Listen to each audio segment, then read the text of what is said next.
Ibu, Bapak, saudara-saudara, dan anak-anak yang dikasihi Tuhan, kembali dalam persekutuan doa masa Paskah yang diselenggarakan oleh Klasis Kartosuro.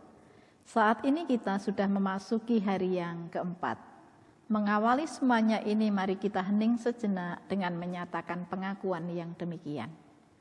Pertolongan kita adalah dalam nama Tuhan yang menjadikan langit bumi dengan segala isinya, kasih karunia dari Tuhan beserta saudara. Kita akan bersama-sama menaikkan pujian dari Kidung Jemaat nomor 183 bait yang pertama dan yang kedua.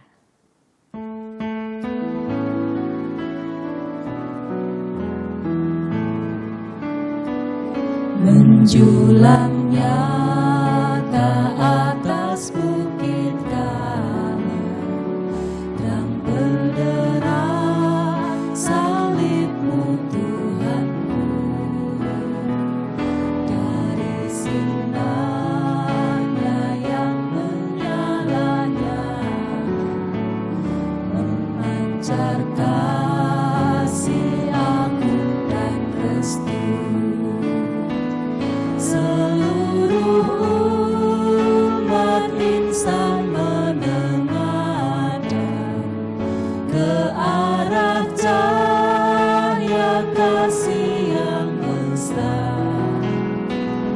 bagai pelaut yang kadang merindukan di ufuk timur pagi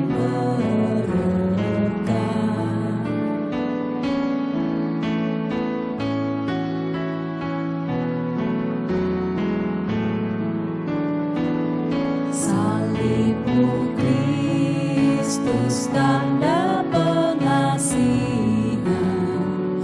mengangkat hati yang remuk redam, membuat dosa yang tak terberikan di lubuk cinta Tuhan terbenar. Di dalam Tuhan kami balik lagi, insan bernoda kini berseri, teruras darah suci yang mengalir, disalib pada bukit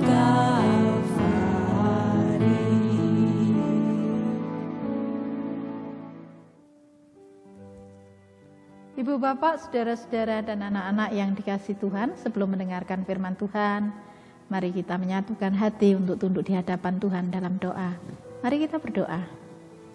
Segala puji, hormat, dan kemuliaan kami naikkan di hadirat-Mu Tuhan, Sang Sumber Cinta, untuk kasih-Mu yang sempurna dalam diri Tuhan Yesus Kristus, yang peristiwa kesengsaraan-Mu saat ini kami hayati, dalam persekutuan doa yang diselenggarakan oleh Klasis Kartosuro. Kami rindu sapaan cinta-Mu melalui firman-Mu.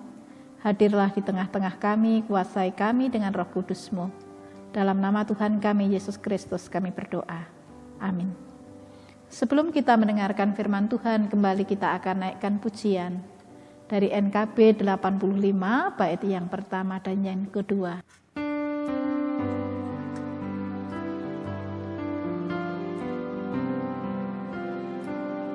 Mengapa Yesus turun dari surga, masuk dunia gelap penuh celah, berdoa dan bergumul dalam taman, cawan pahit pun diterimanya.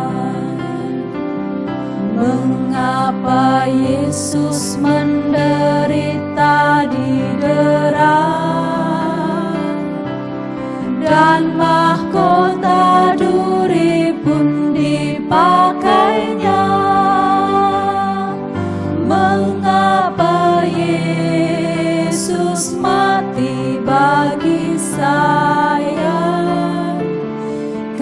kasih-Nya, ya karena kasih-Nya.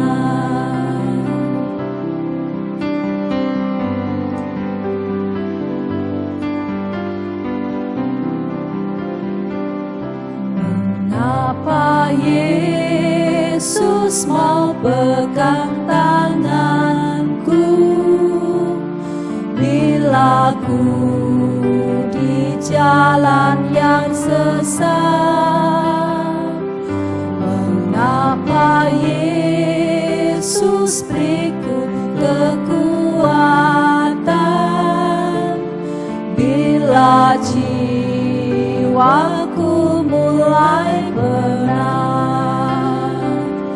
Mengapa Yesus mau menanggung dosaku? Beriku damai serta sukacitanya. Mengapa Dia mau melindungiku?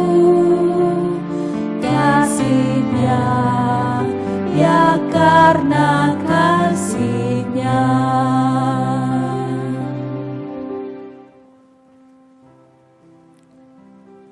Saudara-saudara yang dikasihi Tuhan, firman Tuhan yang bersama-sama akan kita renungkan. Saya ambil dari kitab Markus 15 ayat 34 yang demikian bunyinya. Dan pada jam 3 berserulah Yesus dengan suara nyaring, Eloi, Eloi, lama sabachthani, yang berarti Allahku, Allahku, mengapa engkau meninggalkan aku? Demikianlah firman Tuhan. Ibu, bapak, saudara-saudara, dan anak-anak yang dikasihi Tuhan, kembali kita bertemu dalam rangkaian persekutuan doa dalam masa Paskah ini. Sama seperti masa Paskah tahun lalu, masa Paskah tahun ini juga masih kita hayati, kita jalani, dan kita rayakan dalam suasana pandemi COVID-19. Kita bersyukur bahwa program vaksinasi sudah berjalan, angka yang terkonfirmasi semakin turun, dan kita berdoa semoga angka yang terkonfirmasi positif COVID-19 semakin hari semakin turun lagi. Ketika beberapa waktu yang lalu jumlah angka yang terkonfirmasi sangat tinggi, beberapa di antara kita, mungkin keluarga kita, kenalan kita, warga jemaat, ataupun tetangga, bahkan mungkin diri kita mengalami situasi yang berat karena positif COVID-19. Dari percakapan saya dengan beberapa jemaat yang terkonfirmasi positif COVID, dan ketika akhirnya mereka bisa melalui saat-saat sulit dan dinyatakan negatif, mereka sungguh bersyukur. Terkonfirmasi positif COVID menjadi pengalaman yang memang mengkhawatirkan, mengejutkan, bahkan membuat banyak orang terpuruk karena berada dalam ketidakpastian. Dari berbagai proses penyembuhan yang harus dilalui, yang membuat kondisi berat adalah ketika mereka harus menjalani masa isolasi. Masa ketika seseorang itu diisolasi, dipisahkan dari keluarga dan sahabat. Masa ketika seseorang dalam situasi sulit, situasi yang berat itu justru harus menanggung dalam kesendirian. Perasaan sendiri, merasa ditinggalkan, merasa dijauhi, dan diabaikan. Itulah perasaan yang seringkali muncul ketika mereka berada dalam isolasi mandiri atau di rumah sakit. Ibu, bapak, saudara-saudara, dan anak-anak yang dikasihi Tuhan, pengalaman dalam keadaan sendiri sementara menanggung kondisi yang sangat berat, inilah yang juga dialami oleh Tuhan Yesus. Sehingga dengan suara yang begitu nyaring tetapi begitu dalam, Tuhan Yesus di atas kayu salib berseru, Eloi, Eloi, lama sabachthani. Allahku, Allahku, mengapa engkau meninggalkan aku?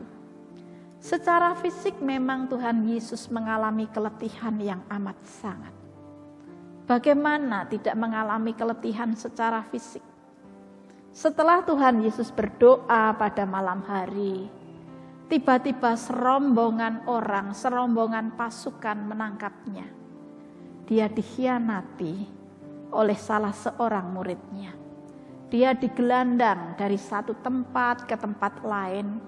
Dia dinista, diolok-olok, didera, diteriaki bak penjahat kelas kakap.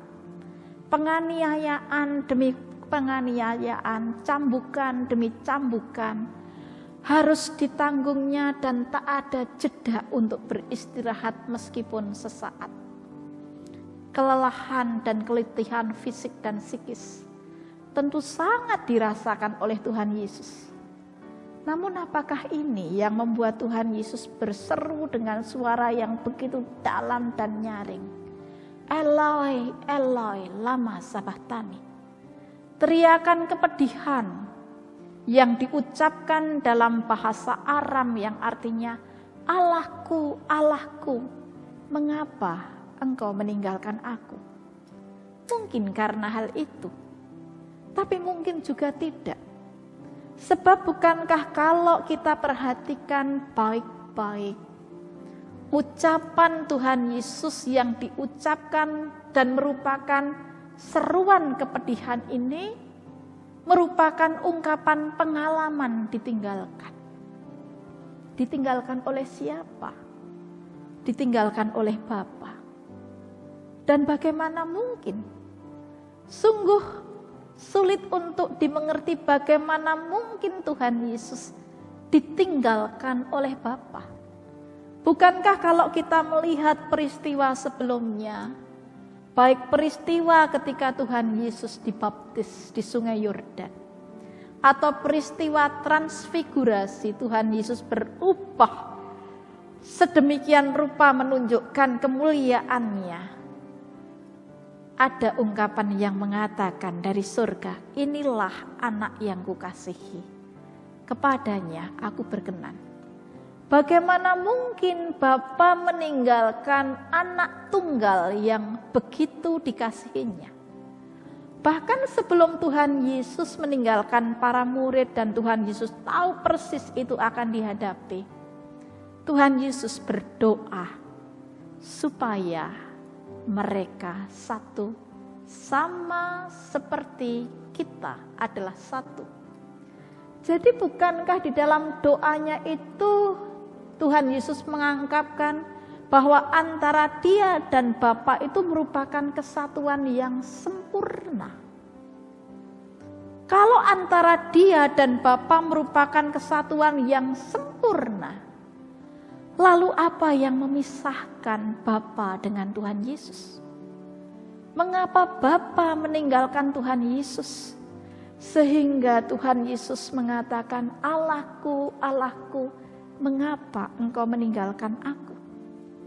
Ibu bapak, saudara-saudara dan anak-anak yang dikasihi Tuhan, bukankah yang memisahkan antara manusia dengan Allah adalah dosa?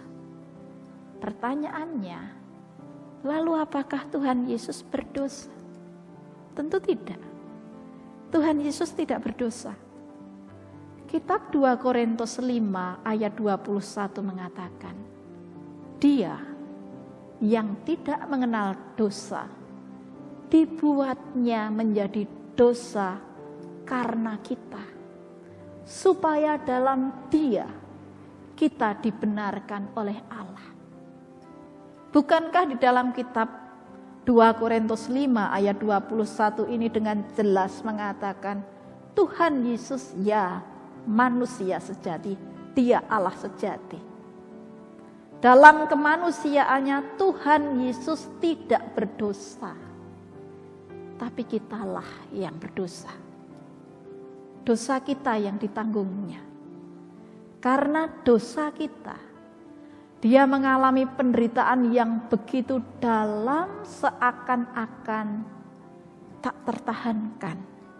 Sehingga dengan suara nyaring Dia berseru, Allahku, Allahku, mengapa engkau meninggalkan aku? Padahal sebenarnya kitalah yang semestinya menderita. Kitalah yang semestinya menanggung hukuman itu. Kitalah yang semestinya dengan suara nyaring mengungkapkan mengapa engkau meninggalkan aku. Ibu bapak saudara-saudara yang dikasihi Tuhan, seruan Tuhan Yesus ini mengingatkan kita betapa fatalnya akibat dosa. Dosa berakibat keterpisahan antara manusia dengan Allah. Dan penderitaan terberat yang dialami oleh manusia adalah ketika manusia ditinggal oleh Allah. Manusia tidak bisa apa-apa. Manusia tercampak. Manusia dalam penderitaan yang terdalam. Dan penderitaan itu ditanggung oleh Tuhan Yesus. Kalau kita merenungkan perjalanan hidup kita, bukankah kita pernah mengalami ditinggalkan atau berada dalam kesendirian? Mungkin kita ditinggalkan pasangan hidup kita, suami kita, istri kita, anak kita, orang tua kita, tunangan kita, pacar kita, sahabat kita. Namun dalam perjalanan waktu meskipun berat, syarat dengan kesedihan, toh kita bisa bangkit, kita bisa pulih. Ditinggal Allah karena dosa kita, siapa yang mampu menghibur? Siapa yang mampu melepaskan? Kecuali Allah sendiri, yang karena kasih-Nya memulihkan kita. Tetapi ini membutuhkan respon dari kita, pernyataan pertobatan yang diwujudkan dalam sikap nyata. Ibu bapak saudara-saudara yang dikasihi Tuhan, kalau saat ini kita berada pada Minggu Prapaskah, Minggu ketika kita menghayati peristiwa sengsara Tuhan Yesus Kristus, Minggu ketika kita diberi kesempatan untuk mengungkapkan pertobatan kita karena memang begitu fatalnya akibat dosa. Seruan Tuhan Yesus ini menjadi pengingat kepada kita untuk kita menyadari keberdosaan kita, dan pada saat yang sama kita menyatakan pertobatan supaya semakin hari kita semakin berkenan di hadapan Tuhan. Selamat menyatakan pertobatan dan selamat menyatakan kehidupan sesuai dengan kehendak Tuhan. Tuhan memberkati. Amin. Mari kita bersama-sama berdoa. Syukur kami panjatkan di hadirat-Mu Tuhan, untuk sabda-Mu yang menguatkan dan mengingatkan kepada kami betapa dosa bisa berakibat fatal keterpisahan kami dengan Allah. Namun syukur kami panjatkan di hadirat-Mu Tuhan, untuk bukti kasih-Mu ketika Engkau mengangkat kami, mengampuni dosa dan kesalahan kami, dalam Yesus Kristus yang rela mati di kayu salib untuk menebus dosa kami. Tuhan, kiranya masa Prapaskah ini menjadi masa ketika kami menyadari keberdosaan kami, masa ketika kami menghasilkan buah-buah pertobatan, semakin hari semakin hidup sesuai dengan kehendak-Mu. Saat ini Tuhan, ketika mungkin di antara kami mengalami kesendirian, mengalami berbagai pergumulan yang berat, kami memohon berkenanlah Engkau menyatakan terang-Mu, Engkau menyatakan kekuatan dan penghiburan. Berkati juga Tuhan keluarga kami dimanapun kami berada. Engkau memberikan damai sejahtera, Engkau memberikan kecukupan, kesehatan, jauhkan dari mara bahaya dan godaan. Kami juga berdoa Tuhan untuk gereja-gereja-Mu di Klasis Kartosuro, pun dimanapun juga berada. Kiranya Engkau berkati supaya masa Prapaskah ini menjadi masa yang sangat baik untuk kami Tuhan menyatakan cinta kasih-Mu dalam gerak dan kehidupan gereja-Mu. Bahkan gerak dan kehidupan gereja-Mu menyatakan kehendak-Mu lewat kepedulian kami di tengah mereka yang mengalami kesendirian, mereka yang terbeban, mereka yang terpuruk karena berbagai-bagai persoalan. Berkati juga bangsa dan negara kami, masyarakat Indonesia, di tengah upaya yang dilakukan untuk bisa keluar dari persoalan berat karena pandemi COVID-19, yang berdampak pada banyak bidang kehidupan.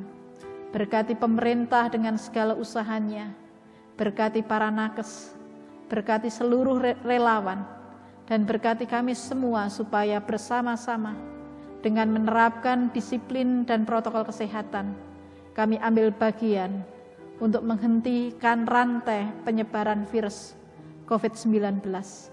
Kami saat ini juga berdoa untuk program vaksinasi. Kiranya Engkau memberkati semakin banyak anggota masyarakat yang mendapatkan vaksin, dan ini memberikan harapan kepada bangsa kami, harapan kepada kami semua. Inilah doa kami yang semuanya kami serahkan dalam nama Tuhan kami, Yesus Kristus. Amin. Ibu Bapak, saudara-saudara, mengakhiri persekutuan doa saat ini, mari kita naikkan pujian dari NKB 83 bait yang pertama dan yang keempat, Nun di Bukit yang Jauh.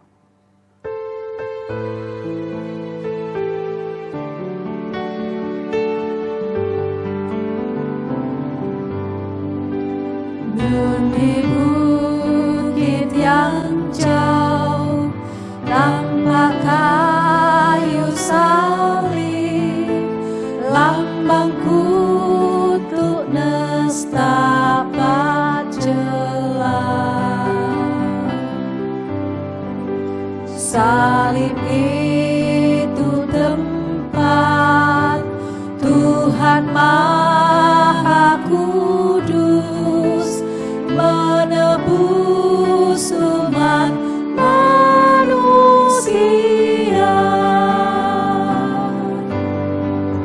Salib itu ku junjung penuh hingga tiba saat ajalku. Salib itu ku rangkul teguh, dan mahkota kelak milikku.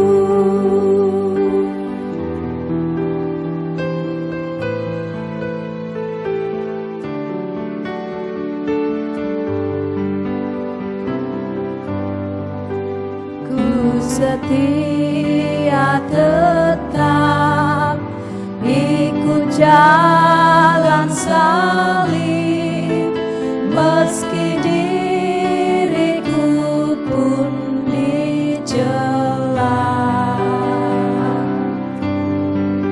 Suatu saat kelak ku dibawa pergi ke tempat kemuliaannya. Salib itu ku junjung teguh hingga tiba saat ajalku. Salib itu ku rangkul teguh, dan mahkota kelak milikku.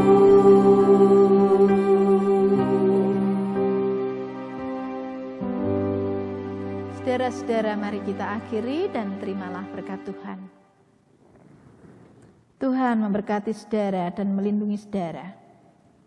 Tuhan menyinari saudara dengan wajah-Nya dan memberi saudara kasih karunia. Tuhan menghadapkan wajah-Nya kepada saudara dan memberi saudara damai sejahtera. Amin.